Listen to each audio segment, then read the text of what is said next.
Heel pulls are an essential drill for learning how to balance a handstand.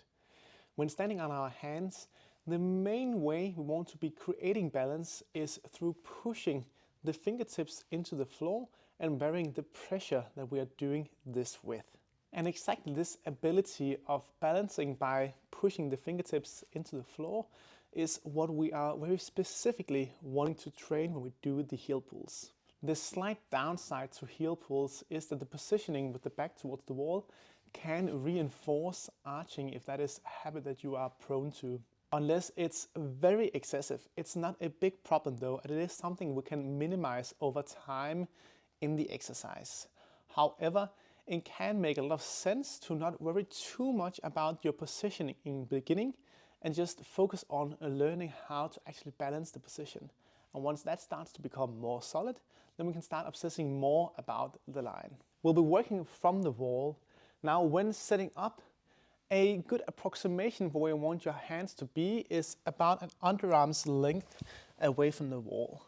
If you are too far away from the wall, it will become unnecessarily heavy to get the feet to float off of the wall and will make it more difficult to do so with the correct technique.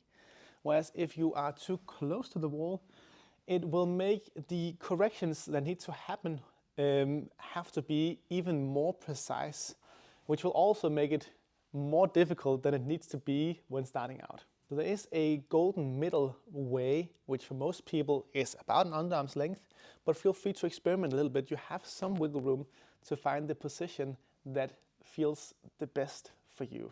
Once you're on the wall, bring one leg out in line with the body or slightly to the front of the body. Then from here, you want to make sure that you're looking down between your hands. Slight tension in your glutes and your abs.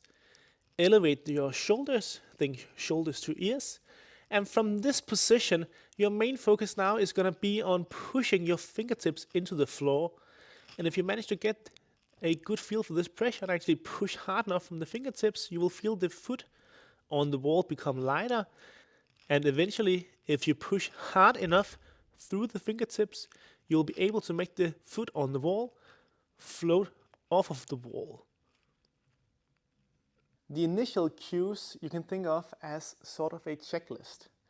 So getting the feet to be in the right position, finding that slight tension in the glutes and the abs, and elevating the shoulders. That's the checklist you go through every time your feet touches the wall.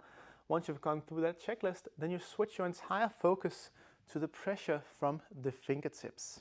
Now, as you start to push through the fingertips and apply pressure, we want this to become the main focus. And most likely, you will lose or make some small mistakes in regards to positioning, lose tension in the abs or butt, cheeks, or get slightly out of position with the legs, maybe move your head a bit. That's all right, that's acceptable. Every time we get back to the wall, we correct the position and try to get that perfect again. But we do want to really allow our focus to be on learning how to use the hands and fingers to create that balance. Now, over time, as you become more efficient, it will start taking up less mental space, getting these positional cues in place. And eventually, the goal is for them to become second nature and something you don't really have to think about. Here are the 3 most common mistakes and how to fix them. Using the foot to push off of the wall. We absolutely don't want this to happen. Instead of using this foot to push off of the wall, focus on using the fingertips. Arching or opening the shoulders in order to make the foot float off of the wall.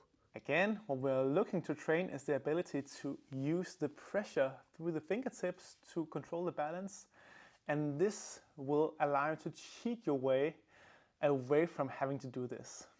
Now, if you are managing to push well through the fingertips and getting the foot to float off of the wall by doing this, another common mistake is being in a rush to gather the legs. Instead, take your time. We first want to build up towards being able to balance comfortably in this small tilted position. Once you can hold balance here consistently for 5 to 10 seconds, then you can start worrying about slowly gathering with control. There are a few levels that you can work on within the heel pull exercise. And the idea is that you can actually choose the difficulty or the progression depending on where your level is generally at, but also depending on how your performance is on this specific day. Because with handstands, it's very common that the feeling of the balance can fluctuate quite a bit from day to day or just within a session. So it's very useful to be able to move up to a harder variation or move down to an easier variation depending on how you are doing and feeling. First progression is simply getting into the position, finding the tension from the butt and the abs, push up through the shoulders, look down between your hands, and then when you push the fingertips into the floor, the goal is just to make the foot on the wall feel lighter. As long as you're accomplishing this, you are doing quality work and learning how to activate from the right places. Now, the second level is usually where you'll be spending the most amount of time. The idea is to work on balance in reps instead of one continuous hold. So you still find your position with slightly active glutes, abs, elevate the shoulders, look down between the hands. And now when I push through my fingertips, my goal is to get the foot to float off the wall and then purposefully coming back to the wall and just doing reps of balance, coming in and out, letting the push through the fingertips be the main driver. Now, to intentionally come back to the wall, there are two mechanisms at play. The first thing I can do is I can push less through my fingertips. So if I just relax the fingers, I will usually start to fall slowly back towards the wall.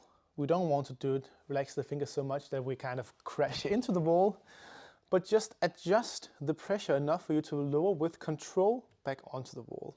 Now, if you start to go a bit towards underbalance and you have to fight quite hard to come back to the wall, the way to do this is simply by pushing through the heel of the hand and also trying to elevate the shoulders even stronger.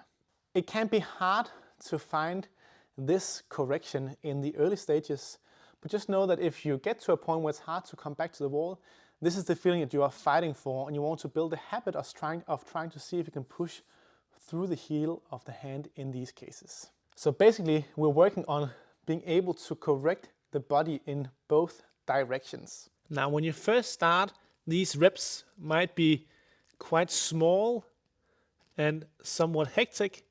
And over time, the goal is to build towards being able to make slower reps, but still making it an intention of coming out and then back to the wall with control. Once you're able to consistently perform these reps coming in and out of the wall with control, and with the reps being rough estimate about 3 seconds long, you are usually ready to start working towards what we call actual holds. It's basically more of the same, but the idea is just now that we'll be aiming for 5 to 10 seconds at a time away from the wall before coming back. So all the same cues still apply. I get my foot in line with my body, or more or less in line with my body, slightly tense my abs and my glutes, elevate my shoulders, look down between my hands, and from this position I push through the fingers to get my foot to become light and eventually weightless on the wall, and try to stay up and balance in this position. Now, the way that I balance here is exactly the same way I do in the reps. We're just doing it more precise.